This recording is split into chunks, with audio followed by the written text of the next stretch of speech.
Hello everyone, good morning. কেমন আছো সবাই? আশা করছি সবাই অনেক ভালো আছো, সুস্থ আছো। আমরাও ভালো আছি।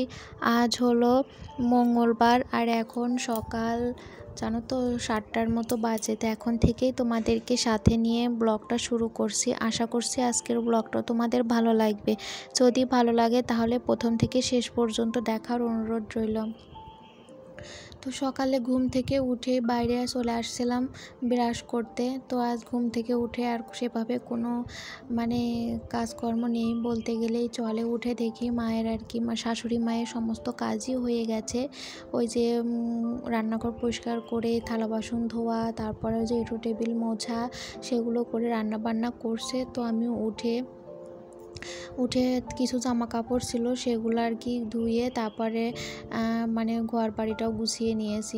ওই যে ঘরের বিছানাগুলো গুছিয়ে নিয়েছি, নিয়ে তারপরে আর কি ব্রাশ করে এই যে এখন স্নানটাও সেরে নিলাম। স্নান সেরে এখন এই যে জামা কাপড়গুলো মেলে দিচ্ছি, যেগুলো আর কি ধুয়ে দিয়েছিলাম ওগুলোই মেলে দিচ্ছি। তো ভাবলাম ব্রাশ করতে করতে তোমাদের সাথে ব্লগটা শুরু করি। তো তারপর এই যে দেখো মাম্মাম তো উঠে পড়ছে কিছুক্ষণ আগেই। মাম্মামকে ঘুম থেকে উঠিয়ে দিয়েছিলাম 8টার দিকে। তারপরে এখন এই যে মাম্মামকে ভাত খাইয়ে দেব। তো মাম্মাম ওই যে একটা চরকি পেয়েছে, ও খাবার কিনেছিল, চকলেটও নাকি হয়তো একটা চিপস কিনেছিল, তো ওইটার সাথে আর কি ওইটা পেয়েছিল।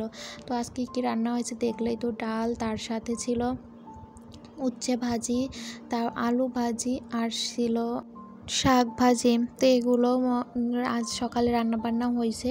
তো মাম্মামকে তারপর খাইয়ে দিয়ে আমিও খাওয়া দাওয়া করে নিয়েছি, নিয়ে রান্নাঘরও পরিষ্কার করে নিয়েছি, এঁটো কাটা মুছে। তারপরে যে ঘরে চলে আসছি। ঘরে এই যে মাম্মামের খেলনাগুলো এই যে বিছানার পর ছড়ানো ছিল, তো সেগুলো আর কি গুছিয়ে জায়গা মতো গুছিয়ে রাখলাম। তো এখন এই যে ওষুধ খেতে বসে গিয়েছি। আর আমি ওষুধ খেতে বসলে জানো তো মাম্মাম সোনা এভাবে আমাকে ওষুধ খাইয়ে দেয়, আর এই যে ওষুধটা এভাবে সরিয়েও দেয়। তো এটা নাকি ওর অনেক ভালো লাগে। তো যখনই ওকে ওষুধ খেতে বসি তখনই।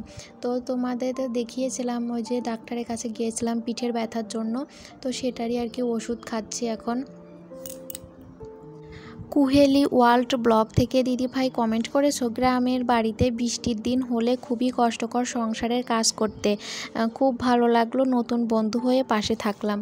থ্যাংক ইউ দিদিভাই সুন্দর একটা কমেন্ট করার জন্য। এভাবে আমার পাশে থেকো। হ্যাঁ দিদিভাই, বৃষ্টির দিনে গ্রামের বাড়িতে একটু কষ্টই হয় কাজকর্ম করতে। ওই যে গ্রামের বাড়িতে বাইরে গিয়ে গিয়ে কাজ করা, যেমন ওই যে থালা বাসন ধোয়া, জামা কাপড় ধোয়া, আরও অনেক কাজ থাকে যেগুলো বাইরে গিয়েই করতে হয়। আর আমাদের রান্নাঘর আর বড় ঘরটা একটু দূরত্ব বলতে খুব দূরত্ব নয়, কিন্তু ওই যে মোটামুটি আর কি এঘর ওঘর করতে গেলে ওই যে বৃষ্টিতে আর কি ভিজে যাওয়া লাগে।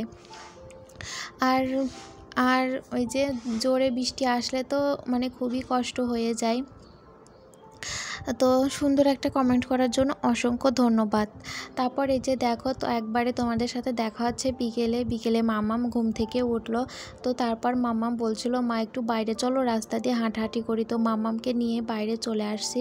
মাম্মাম যে বিকেলের দিকে রাস্তা দিয়ে একটু ঘোরাঘুরি করতে ভীষণ ভালোবাসে। প্রতিদিনই আর কি আনা হয় না, ওর ঠাম্মার সাথেই বেশিরভাগ দিনটা আসে।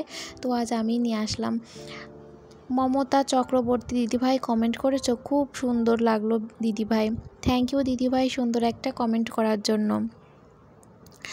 তারপর পূজা সরকার কমেন্ট করেছো, খুব ভালো লাগলো। থ্যাংক ইউ সুন্দর একটা কমেন্ট করার জন্য।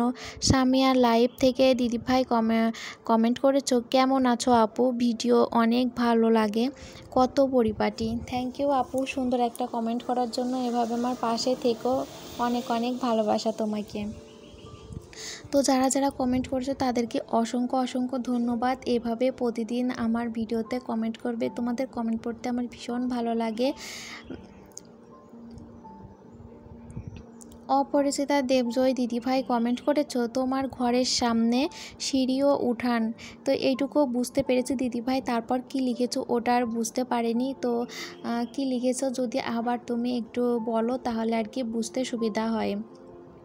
তো দেখো বাইরে থেকে ঘুরে চলে আসছি, এসে এই যে মামামের জন্য দুধ জাল দেবো। তো একটু হাঁড়িতে মাটি লাগিয়ে নিলাম। আর এই যে দেখো উনুনটা আজ মাটি দিয়ে আর কি সুন্দর করে লেপেছে, একটু ভেঙে ভেঙে গিয়েছিল, তো সেটাই আর কি সুন্দর করে সেরে তারপর লেপে দিয়েছে, দেখতে ভীষণ ভালো লাগছে। তো মামামের জন্য দুধটা জাল দিয়ে নিলাম, নিয়ে এখন মাম্মামকে খাইয়ে তারপর রাতে রান্না বান্না করতে হবে। আর এই যে দেখো আর সকালে জানো তো থালা বাসনগুলো গোছানো হয়নি, আর সকালে থালা বাসন যেহেতু আমার ধোয়া হয়নি, মানে সকালে থালা বাসনগুলো মা ধুয়েছিল, আবার খাওয়া দাওয়ার পরে থালা বাসনগুলো আর কি মাই ধুয়েছিল। আর আমি রান্নাঘরটা শুধু আমি মুছেছিলাম। আজ মাই বেশি কাজ করছে জানো তো। তো এই জন্য থালা বাসনগুলো মা গোছায়নি, তো এই জন্য এখন আমি গুছিয়ে রাখছি সমস্ত কিছু। তারপর এই যে রান্নাবান্নার আয়োজন করে নিচ্ছি। তো এদিকে এই যে কড়াইটা সুন্দর করে মেজে নিলাম, নিয়ে কচু সেদ্ধ করে নিলাম, কচুর তরকারি রান্না করব, তার সাথে এই যে কাঁঠালের বীজ ভাজি করব, আর এই যে উচ্ছে দেখছো এই উচ্ছেগুলো ভাজি করব। চাক চাক করে পাতলা পাতলা করে কেটে নিয়েছি। তো আমার এই চাক চাক করে পাতলা পাতলা উচ্ছে খেতে কিন্তু ভীষণ ভালো লাগে। তো এই যে সমস্ত কিছু রেডি করে নিয়েছি, নিয়ে এখন এই যে রান্না করব। তো এই যে দেখো টকভক করে কচুর ঝোলটা ফুটছে। কচুর ঝোলটা বেশ ভালোই লাগে, আমাদের বাড়িতে সবাই পছন্দ করে। তো নামিয়েও নিয়েছি। এখন এই যে উচ্ছেগুলো ভেজে নেব, তারপর এই যে কাঁঠালের বীজগুলো ভাজবো। এই ছিল আমাদের আজকে রাতের মেনু, একদম সিম্পল। তো দুবার করে আর কি ভাজতে হবে, যেহেতু অনেকগুলো এই জন্য আর কি দুবার করেই ভাজতে হবে। আর একটু পাতলা পাতলা করে আজ কেটেছি। শাশুড়ি মা যখন আর কি উচ্ছে ভাজে তখন একটু মোটা মোটা করেই ভাজে, আর আমি ভাজলে জানো তো এই যে পাতলা পাতলা করে একটু ভেজে নিই, এরকমই জানো তো আমার বেশি ভালো লাগে মনে হয়, তার জন্য এভাবেই আমি কেটে নিই। তো এই যে দেখো ভাজি কমপ্লিট, উচ্ছে ভাজি, কাঁঠালের বীজ ভাজি। আর তারপর এই যে দেখো সমস্ত কিছু ঘরে নিয়ে চলে আসছি। আর এই যে বাবাকে সকালে যখন কাজে যাই বলে দিয়েছিলাম কিছু জিনিস আনতে, তো সেগুলোই নিয়ে আসছে। মানে মাথার তেল আর কি, এই যে সার্ফ, শ্যাম্পু, সাবান, তো সমস্তটা আর কি বাড়ন্ত হয়ে গিয়েছিল, তো সেগুলো আনতে বলেছিলাম, সমস্তটা নিয়ে আসছে। আর মামামের জন্য কেকও মানে বিস্কুট নিয়ে আসছে, সরি। তো তারপর এখন রাতে খাওয়া দাওয়া হবে। তো বাবাকে এই যে বেড়ে দিলাম, তারপর কি মাম্মামকে খাইয়ে আমরাও খাওয়া দাওয়া করব। তো আজকের ভিডিওটা এখানেই শেষ করছি, দেখা হবে নতুন একটা ভিডিওর সাথে।